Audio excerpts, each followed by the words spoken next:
Buying a home can be stressful, and if you're trying to do so and you haven't pulled your credit report, that could be dangerous.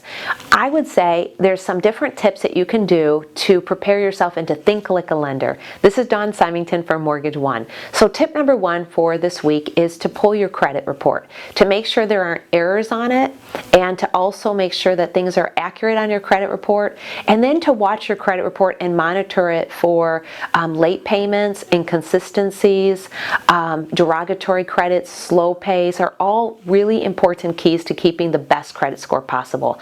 Ideally, you want to have over a 740 credit score, and if that's not possible for you, to have a 620 credit score will also get you into many government loan options.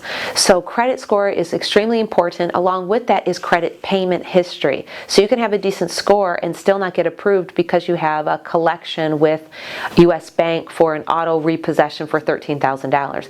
That will keep you from buying a house. So know before you go, know before you get it pre-approved, and order your free credit report and make sure that things are correct. I will say one last thing is Credit Karma and some of these other repositories will not be the correct credit score that will get pulled from your mortgage lender. They'll vary because you have a consumer credit report versus a mortgage report. There's over 90 variations in credit reports.